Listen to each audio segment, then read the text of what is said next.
Hello folks, shintigercurl here, that dude in the straw hat, bringing you yet another awesome video. It is Monday night. You know what that means? Time for some Raw.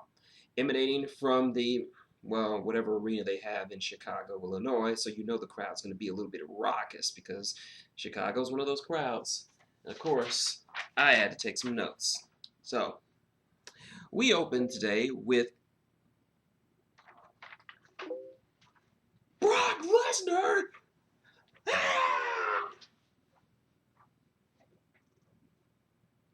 Yes, it says so right here. If you can see it, Brock Lesnar. Yes, Brock Lesnar and his advocate Paul Heyman came out, and basically Heyman gave us a jewel of a promo. What a magnificent promo! I missed him fucking my ears. Mm, mm. Basically, he laid out that Brock was a god, and pretty much Seth Rollins pissed off God, and Brock Lesnar is not a nice god. So tonight, the beatings and the suplexes will begin. He will be in Seth Rollins and his cronies will be sacrificed on the altar in the Capitol building of Suplex City.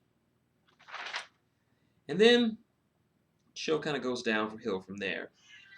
First up, first match, Big Show versus Ryback, with Miz outside being an annoying douche. Now here's the difference between I was discussing this with friends of mine on the CBR.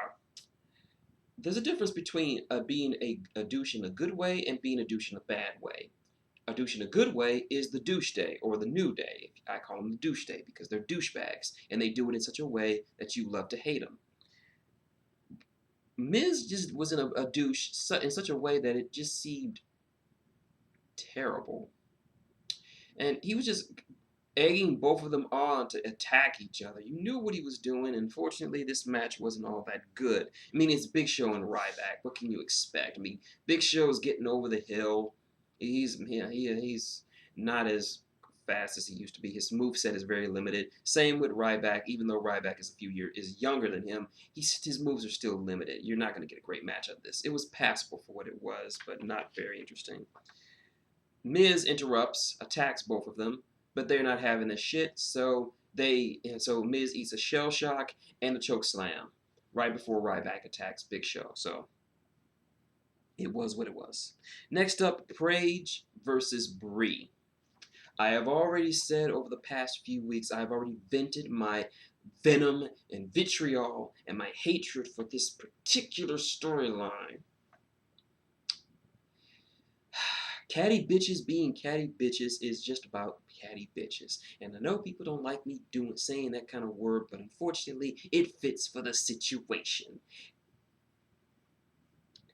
Michael Cole is surprised, like, no one came out to help Paige. Of course they didn't come out to help Paige. All the divas on the main roster are total selfish bitches. Or that's how they're portraying them to be. If Griffoon is right, what's up, dude? This could be setting up for one or more divas from the NXT roster to come up. Namely, either Bayley, Charlotte, or the boss, Sasha Banks. Frankly, at this point, I would take anyone over any. I would take Blue Pants over any of the divas in the main roster because they look just like a bunch of lazy bitches who don't want to achieve nothing. I'm sorry I've ranted on about this, but anyway, Brie wins through shenanigans and they beat up Paige, blah blah blah, don't care. Next up, we get a rematch from last week, Reigns versus Sheamus. This was an okay match. Very nice back and forth, very physical matchup, but you knew it was going to get foobarred because of Sheamus doing his whole Mentalk thing. What do I mean by Mentalk? Because all this time, he's not been screwing with his head. He's been mind taking. But yeah, Bray Wyatt comes out to his theme music and his whole lantern thing. Roman comes out and gives him a Superman punch, but it turns out it was a fake. It was a fake Bray Wyatt. And Sheamus picks up the countout victory. But there's a bright spot. Randy Orton came back, and he RKO'd the fuck out of Sheamus. Ah, Randy. You love to wake up a crowd. Next up, Rusev and Summer Rae have a promo and talk about nothing. Remember when this guy used to be the most powerfully booked heel in the entire company outside of Brock Lesnar? Remember when Brock Lesnar versus Rusev would have been a main event that you would pay good money for? And now he's stuck in this whole bullshit drama. So yeah, they talk about Summer Rae and Rusev talk bullshit, blah blah blah. Then Dolph and Lana come out.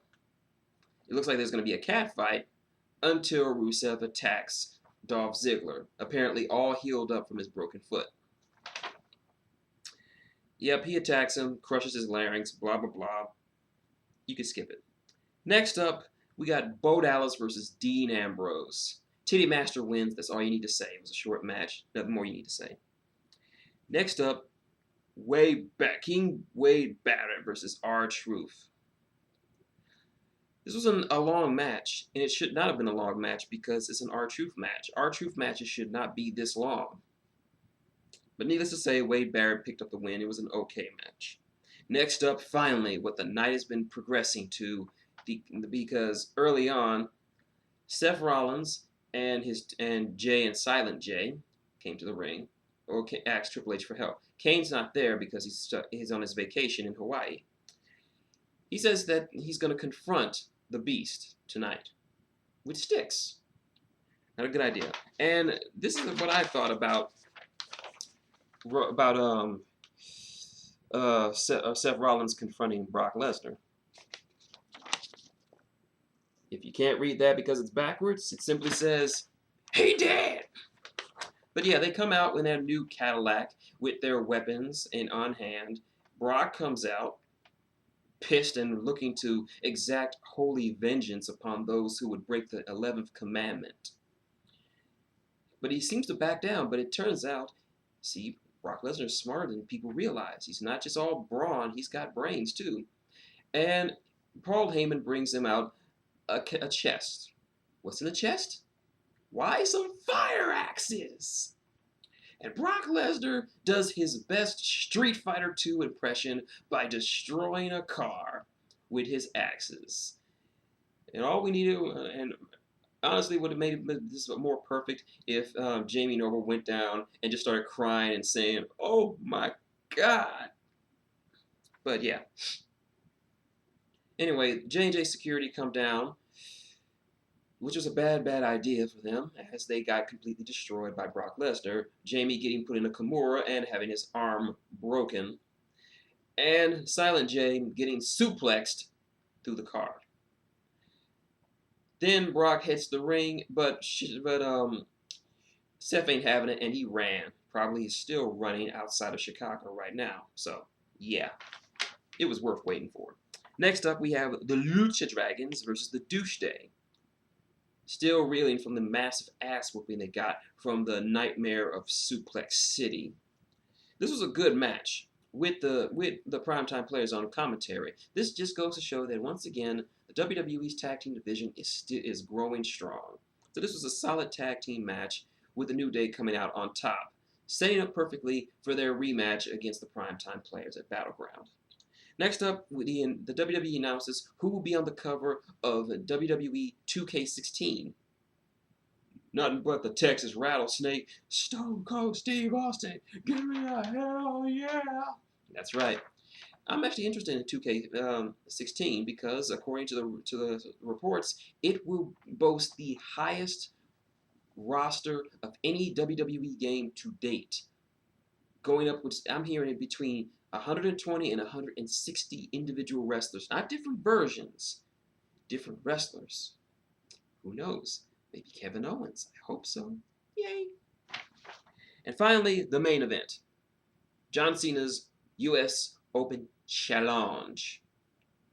He comes out, and of course, he panders to the crowd, blah, blah, blah. Then Kevin Owens comes out, sans the NXT title. If you didn't watch Beast in the East, if you didn't know,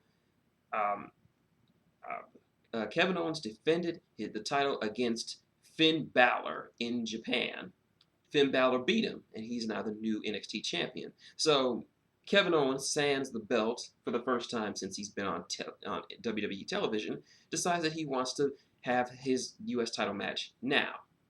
Cesaro comes out and says that if it wasn't for Owens interrupting, he would be the new United States champion, and he deserves it. Owens uncharacteristically backs off, and now we have our main event: John Cena versus Antonio Cesaro. Listen to me, Vince.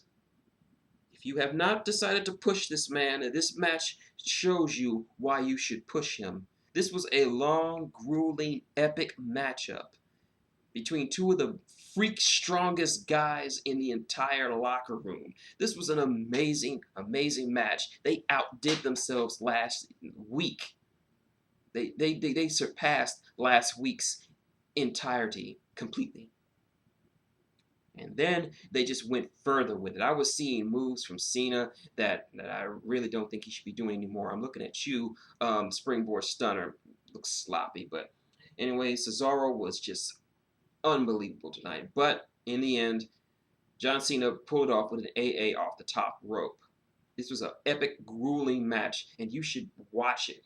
Just watch it.